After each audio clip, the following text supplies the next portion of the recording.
우리 오늘 주시는 하나님의 말씀 함께 한 절씩 교독합시다. 다윗이 부하들과 함께 사흘 만에 시글락으로 돌아왔을 때에는 아말렉 사람이 이미 남부 지역과 시글락을 습격하고 떠난 뒤였다. 그들은 시글락에 침입하여 성에 불을 지르고 여자를 비롯하여 그 성읍 안에 있는 모든 사람을 여인이나 노인 할 것 없이 사로잡아 한 사람도 죽이지 않고 끌고 갔다. 다윗이 부하들을 거느리고 그 성읍으로 들어와 보니 성은 불타버렸고 아내들과 아이들이 모두 사로잡혀 갔다. 다윗과 그의 부하들은 목 놓아 울었다. 모두들 더 이상 울 힘이 없어 지칠 때까지 울었다. 다윗의 두 아내인 이스라엘 여인 아히노암과 나발의 아내였던 갈멜 여인 아비가일도 사로잡혀 갔다. 군인들이 저마다 아들, 딸들을 잃고 마음이 아파서 다윗을 돌로 치자고 말할 정도였으니 다윗은 큰 공경에 빠졌다.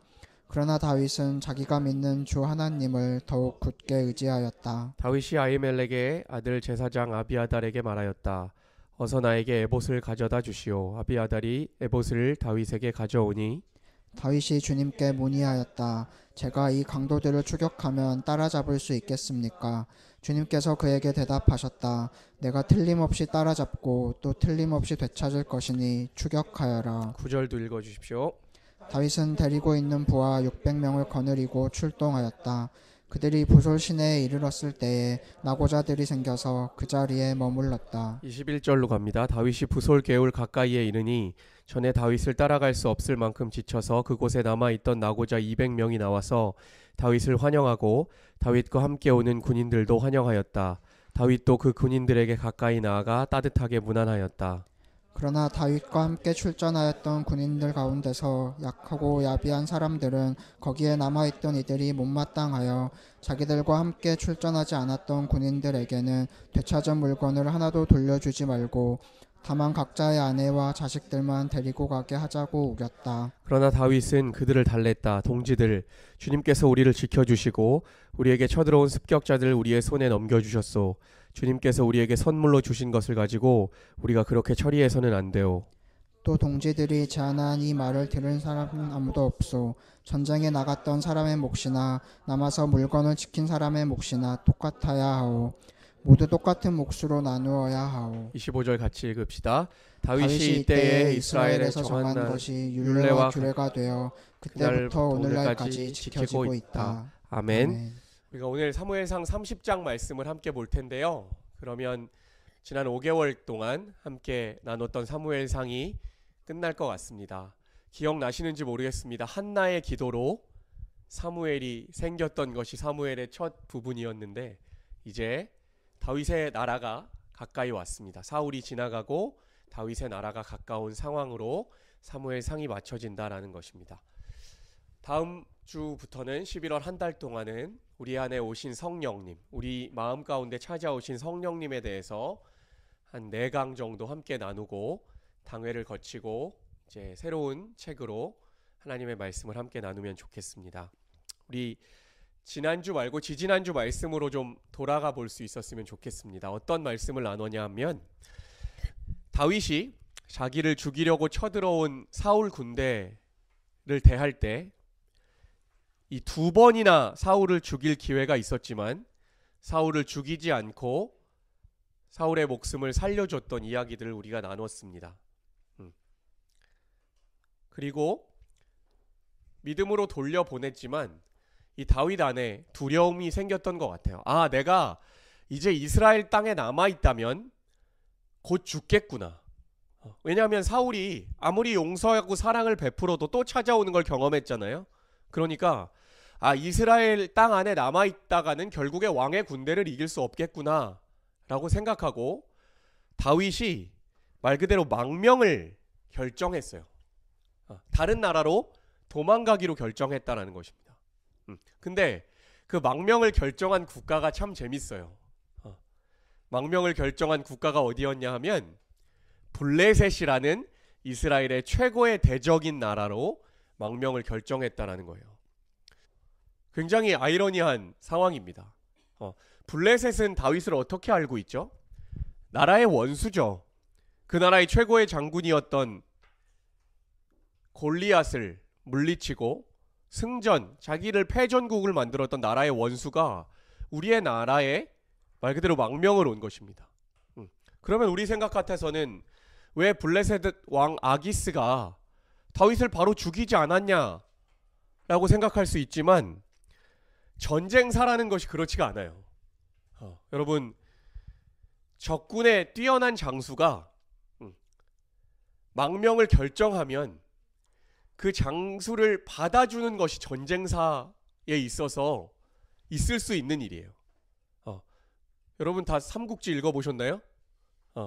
삼국지 읽어보면 이 편에 붙었다 저 편에 붙었다 합니다. 왜냐하면 그 한 나라를 이끄는 왕 입장에서는 뛰어난 장수가 오면 그 한 사람이 오는 것이 아니라 그 군대도 따라오고요. 또 나중에 우리 뭐 청문회 하면 자주 나오는 그런 정치 공학적인 입장에서 도움이 될 때가 있어요. 언젠가는 이 사람을 써먹을 카드가 있기 때문에 다윗을 아기스 왕이 받아준 거예요. 무슨 아기스 왕이 사랑이 넘치는 사람이어서 받은 것이 아니라 정치 공학적인 입장에서 나중에 다윗이 분명히 도움이 될 거다라고 해서 다윗의 망명을 받아줍니다. 그리고 나서 다윗 공동체에게 시글락이라고 하는 성 하나를 주고 거기를 지키면서 살아라 라고 그 성을 하나 허락해 줘요. 자기 블레셋 땅에 있는 성이죠. 근데 다윗 군대가 거기 가서 무엇을 하면서 살았냐 하면 그 주변 지역에 이스라엘 땅이 아닌 곳을 남쪽으로 살짝 올라가서 그곳에 있는 사람들을 물리치고 조금씩 세력을 넓히면서 살았어요. 약탈하면서 살았어요. 근데 돌아와서 아기스 왕에게는 뭐라고 보고했냐면 제가 이스라엘 남쪽을 치고 왔습니다. 이렇게 보고를 했어요. 무슨 얘기냐 하면 여기 이스라엘이 있으면 여기 블레셋이 있어요. 그러니까 블레셋이 살짝 올라가서 이스라엘 이쪽에 있는 족속들을 치고 왔으면서 이스라엘을 치고 왔다라고 보고를 한 거예요. 무슨 의도가 있나요? 아기스 왕을 안심시키는 거죠. 왜냐하면 이제 다윗이 이스라엘로 돌아갈 수는 없겠구나. 왜냐하면 이스라엘 자기 민족을 친 사람을 누가 이스라엘에서 받아줘요. 그러니까 다윗이 자기가 배반하지 않겠다라는 것을 확인시키기 위하여 이스라엘 동족을 공격하고 왔습니다. 오늘도. 그렇게 1년 반의 시간을 보냈다라는 거예요. 그러니까 이 아기스 왕 입장에서는 이 사람이 정말 이제는 내 수하에 들어왔구나. 이제 내 수족이구나 라고 판단을 한 거예요. 그때쯤 됐을 때 블레셋과 이스라엘의 전쟁이 다시 일어납니다. 그러니까 그때 아기스 왕이 다윗에게 묻는 거예요. 다윗 장군, 이번 전쟁에 당신이 우리 블레셋의 군대의 대장으로 참여해야겠네. 이렇게 부른 거예요. 그러니까 다윗도 상황이 어쩔 수 없었을 것 같아요. 이미 그렇게 된 상황이고 그 땅에서 살아가고 있기 때문에 왕의 비록 이스라엘 조국이지만 그 출정 명령에 따르지 않을 수가 없는 상황이 된 거예요. 그래서 함께 출정을 하려고 가는데 그 출정식에서 블레셋이 5개의 큰 형태의 족을 이루고 한 블레셋이지만 그것에 5개의 족속, 유명한 족속이 있었어요. 근데 아기스 왕이 제일 큰 다스리는 최고의 왕이었어. 왕 중의 왕이었는데 그 나머지 4명의 다른 지역의 참모들이 왕이여 지금 무슨 말하는 겁니까? 다윗을 어떻게 우리의 군대의 대장으로 출정시킵니까? 하고 따지는 거예요. 아기스 왕 착각하지 마십시오. 저 사람이 누굽니까? 골리앗을 죽였던 우리 민족의 원수입니다. 아무리 당신이 신뢰한다고 해도 결정적인 전쟁의 순간에 말머리를 돌려버릴 수 있는 거예요. 맞죠? 측근에 있다가 이렇게 싸우다가 왕 옆에서 싸우다가 전쟁 가서 갑자기 왕에게 칼을 던질 수가 있다고요. 그럴 수 있기 때문에 절대 우리는 다윗과 함께 못 싸우겠다 이렇게 나오는 거예요. 그러니까 어쩔 수 없이 아기스 왕도 4명의 다른 지도자들이 하도 안 된다고 하니까 다윗을 돌려보냅니다. 내가 너를 신뢰하지만 그래도 아직 우리나라 전체가 너를 신뢰하는 건 아니다. 너는 그냥 시글락으로 돌아가라. 이렇게 명하고 있는 상황까지 온 것입니다. 그래서 오늘 말씀이 시작되는 거예요. 우리 1절, 2절을 좀 같이 읽어봅시다.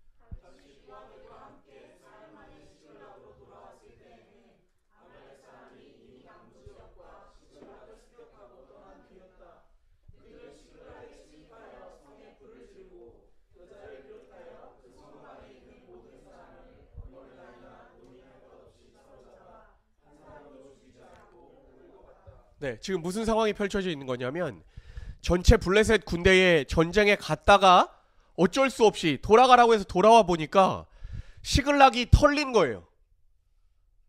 군대가 잠깐 중앙으로 출전한 사이에 아멜렉이라는 사람들이 와서 그 시글락에 있는 것들을 다 불지르고 다 아내, 아이들 할 것 없이 다 빼앗아 간 겁니다. 그러니까 4절도 함께 읽어볼게요. 4절 시작.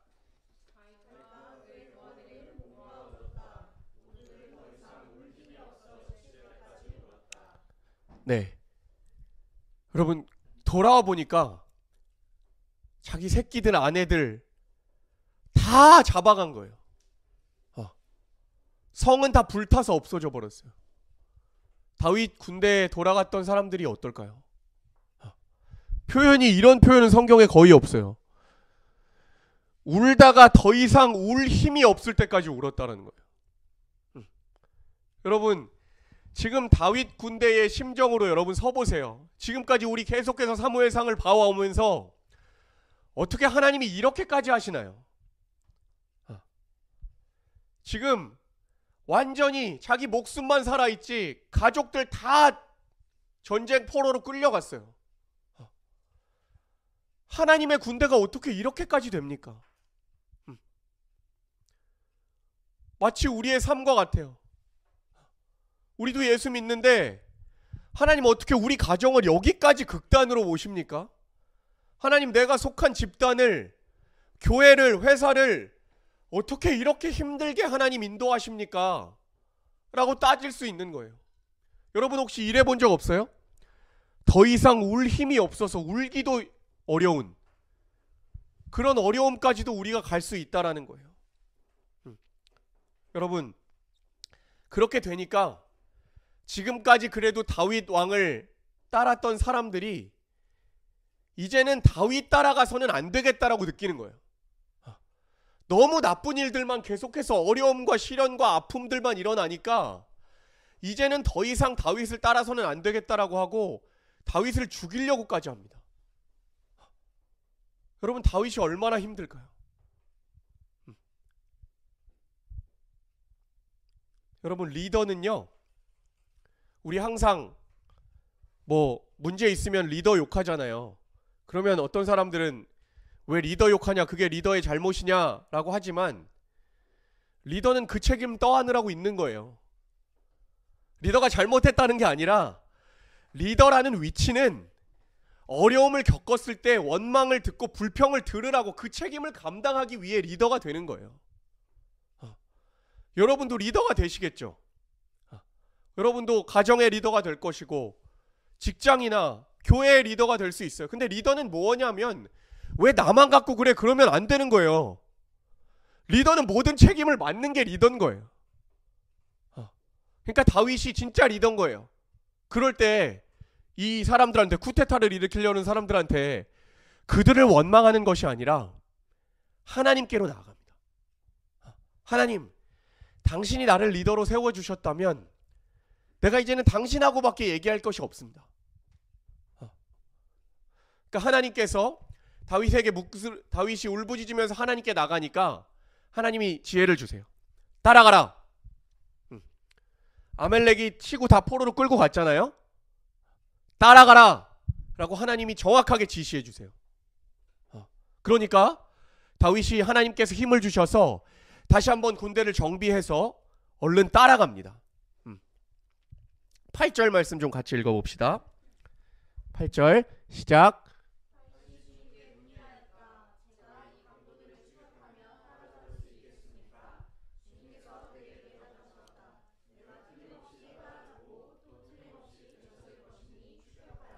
구절도 같이 갑시다.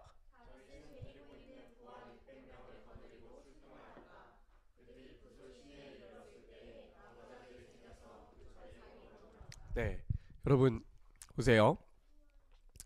하나님이 분명히 가라고 하셨습니다.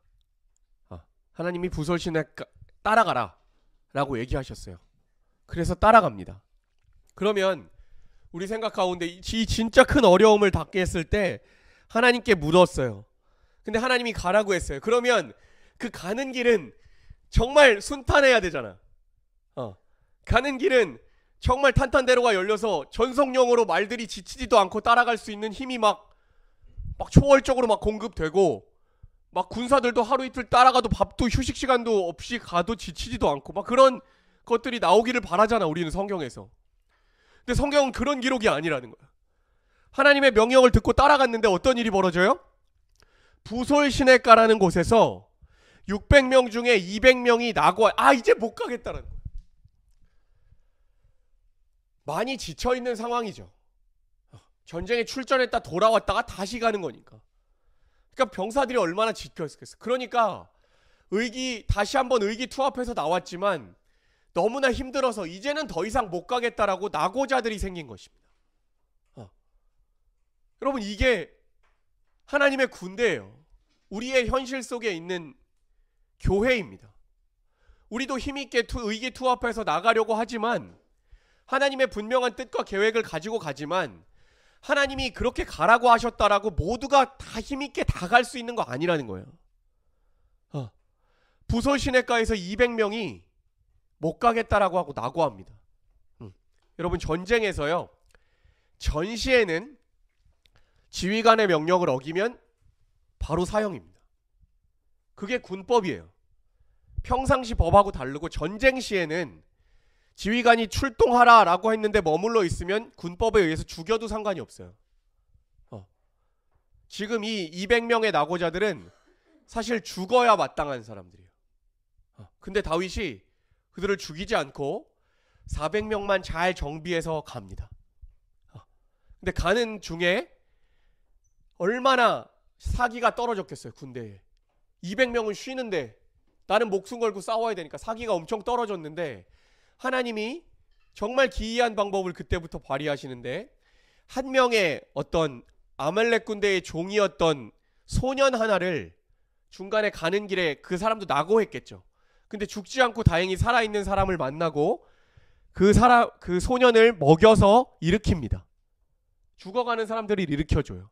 그리고 나서 아말렉 군대가 어느 방향으로 갔고 어디에 진을 쳤는지를 이 소년을 통하여 알게 됩니다. 그러니까 엄청난 정보를 이 소년을 통하여 얻은 거죠. 그리고 이 소년을 통하여 그대로 가서 아말렉 군대를 다 따라잡고 그 전쟁에서 승리합니다.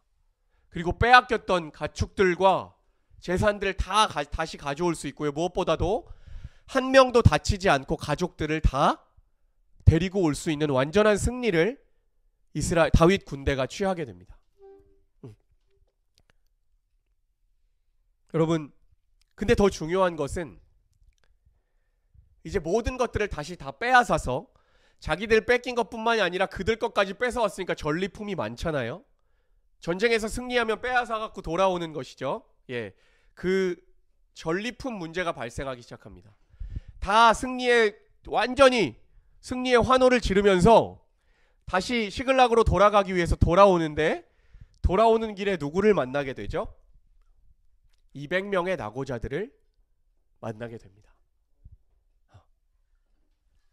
이 상황이 참 어려운 상황인 거예요. 전쟁의 승리도 물론 어렵지만 그건 하나님의 인도하심에 의하여 우리가 얻은 거고, 전리품을 나누는 거에 대해서 우리 안에 문제가 생겨납니다. 우리 21절과 22절을 다 같이 한번 읽어봅시다. 시작.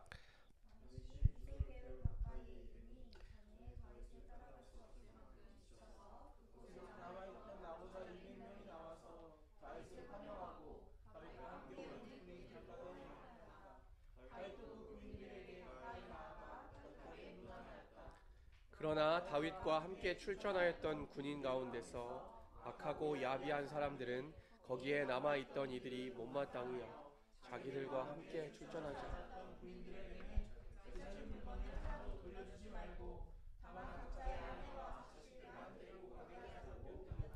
네, 이제 갔다 오면서 목숨 걸고 싸운 사람들이잖아요.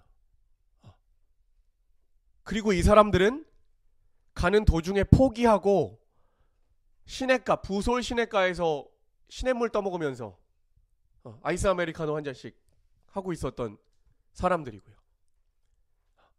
그러면 여러분이 전쟁에 나갔다가 돌아온다고 생각해 보십시오. 지금 여러분이 목숨 걸고 싸워서 밥도 못 먹고 정말 죽을 힘을 다하여 하고 돌아온 거예요. 실제 전쟁을 치르고 오면 사람이라는 마음이 약해서 그 사람들한테 전리품을 나눈다라는 것은 말도 안 돼요. 그러니까 여기 그렇게 나오잖아요. 그래도 그들에게 자기 아내와 새끼들만 돌려주자. 다른 것도 우리가 공로가 있는 거잖아. 남은 전리품들은 우리끼리만 갖자라는 이야기가 나옵니다. 여러분, 이 상황 가운데 어떻게 해야 되나요? 다윗의 군대는 항상 하나님의 군대라는 대표성을 띱니다. 하나님의 군대는 어떻게 할까요? 23절을 우리 같이 읽어봅시다. 오늘 가장 중요한 말씀인데 24절까지. 그러나 다윗은 그들을 달랬다. 동지들, 주님께서 우리를 지켜 주시고 우리에게 쳐들어온 습격자들을 우리의 손에 넘겨주셨소. 주님께서 우리에게 선물로 주신 것을 가지고 우리가 그렇게 처리해서는 안 돼요. 그들이 제안한 이 말들을 아무도 없어. 전쟁에 나갔던 사람의 몫이나 남아서 물건을 지킨 사람의 몫이나 똑같아야 하오. 모두 똑같은 몫으로 나누어야 하오. 아멘. 여러분, 다윗이요, 이제 많은 광야의 연단 과정을 거쳐서 하나님의 나라를 보는 눈이 열린 거예요. 하나님의 나라는 어떤 나라인가요, 여러분? 우리는 지금 아까 제가 그렇게 물어봤죠. 여러분이 전쟁을 하고 온 사람이면 어떻게 해야 되겠냐? 그런데 하나님의 관점에서 봤을 때에는 저와 여러분은 어떤 사람이죠? 부솔 시냇가에 남아있던 200명입니다. 우리는 하나님 앞에 공로가 없어요. 저와 여러분이 하나님의 영광을 위하여 목숨 걸고 싸운 사람들입니까? 그래서 하나님이 여러분을 구원하셨나요? 그래서 하나님이 자격이 있어서, 내 공로가 있어서 하나님이 여러분을 선택하셨습니까? 아니죠. 구원은 하나님의 선물인 거예요. 다윗이 오늘 얘기하잖아요. 23절에서. 전쟁에서의 승리는 하나님의 선물이었지, 우리의 힘과 우리의 지혜와 우리의 전략으로 싸워서 이긴 것이 아닌 걸 너희 왜 모르냐? 하나님이 선물로 주신 것인데 어떻게 우리 것임을 주장할 수 있냐? 라고 다윗이 하나님의 나라의 통치 방법을 설명해 주는 거예요. 우리에게 복음입니까? 우리는 남아있던 200명이잖아요. 그런데 다윗이 이때 성령으로 얘기하는 거예요. 하나님의 영에 사로잡혀서 얘기하는 거예요. 얘들아, 다시 한번 생각해봐. 이것이 너희의 공로고 자격인지 아니면 하나님이 누리게 하신 승리인지, 함께 나누는 것이 마땅히 하나님께서 원하시는 바야. 거저 주셨기 때문에 거저 베풀고 거저 나누는 것이 우리 다윗 공동체 하나님의 나라의 원리야 라고 얘기해 주는 것입니다. 사랑하는 여러분, 우리의 믿음의 연차가 쌓여가고 우리의 교회의 많은 경험들과 지식들이 우리 안에 늘어날수록 우리는 계속해서 자꾸 싸우는 400명이 될 수가 있어요. 우리의 마음과 우리의 심리 상태가 자꾸 교회에서 내가 수고하고 헌신하고 나만 했던, 다른 사람은 안 했지만 나는 특별히 했던 뭔가에 우리의 생각이 집중된다고요. 교회 안에서는, 하나님의 나라 안에서는 누가 더 자격이 있고 공로 있다라고 얘기하면 바로 세상이 됩니다. 세상은 그렇죠. 자격에 따라서 얼마나 투자했고 얼마나 섬겼느냐에 따라서 할당량이 다르잖아.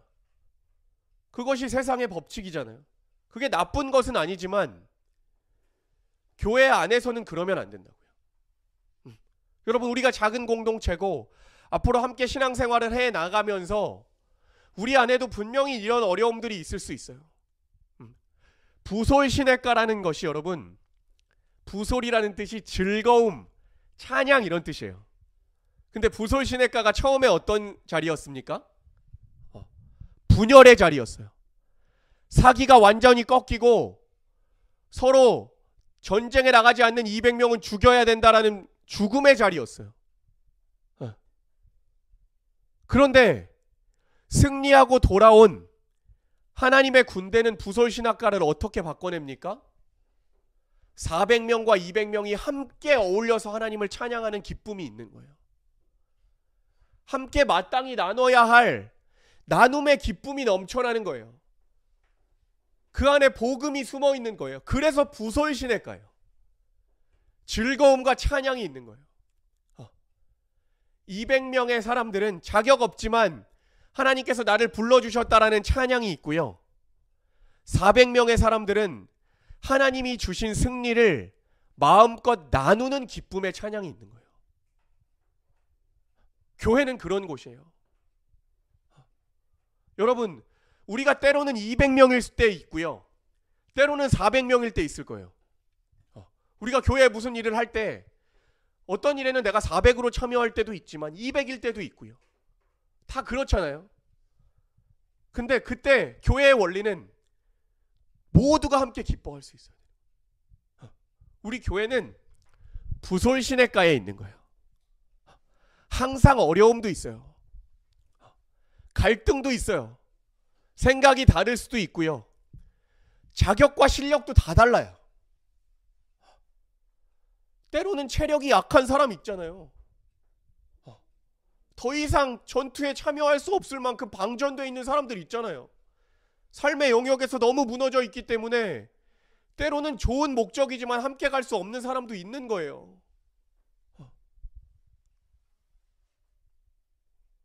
지금 같은 경우에 삼국지에서는 200명은 멋있게 목 쳐서 죽이는 게 멋있는 장수예요. 장비는 그랬을 것 같아요. 돌아오면서 남자답지 못하고 호쾌하지 못하고 의리를 지키지 못하는 사람들은 너희는 사내로서 자격이 없다 라고 다 죽여버렸을 거예요. 근데 하나님의 나라는 그렇지 않다고요. 사랑하는 여러분, 우리가 모두 부솔 시냇가에 있습니다. 때로는 200명이 될 수도 있고 400명이 될 수도 있습니다. 그러나 우리 함께 갑시다. 가졌다면 나누고요. 부족하면 손을 벌리십시오. 부족하면 난 못 가겠다라고 그 자리에 앉아서 도움을 요청하십시오. 그리고 휴십시오. 휴식하십시오. 시냇물 소리를 들으며 누군가의 승리를 기다리십시오. 이보다 더 멋있고 아름다운 공동체가 어디 있습니까? 그것이 저와 여러분에게 허락하신 하나님의 교회입니다. 기도하겠습니다. 하나님 감사합니다. 우리를 부솔 시냇가, 즐거움과 찬양의 시냇가에 초대하여 주셔서 감사합니다. 아버지, 교회는 항상 부솔에 있습니다. 실패도 있고 좌절도 있고 어려움과 갈등도 있습니다. 그러나 우리의 승리는 하나님이 계획하셨기에 보장되어 있습니다. 우리의 승리는 당연히 우리 것이 될 것입니다. 그러나 그 확정된 승리가 나의 공로와 나의 자격과 내가 쌓아놓은 업적을 자랑하는 잔치가 되지 않게 주님 인도하여 주시고, 하나님께 받은 선물로 말미암아 함께하지 못했던 사람들, 낙오자들, 소외된 자들, 아파하는 자들 함께 품고 걸어갈 수 있는 교회 되게 하여 주시옵소서. 그리하여 둘로스 교회가 부솔 시냇가에서 울려 퍼진 하나님께 드려진 아름다운 찬양이 끊임없이 울려 퍼지는 교회 되게 하여 주시옵소서. 성도 한 사람 한 사람의 삶 가운데 하나님 부솔 시냇가에 인도하심이 있기를 간절히 원합니다. 가정과 사업과 일터 위에 부솔 시냇가에 하나님의 방법을 소개하고 그 방법을 이뤄내는 믿음의 사람들 되게 축복하여 주시옵소서. 예수 그리스도의 이름으로 기도했습니다. 아멘.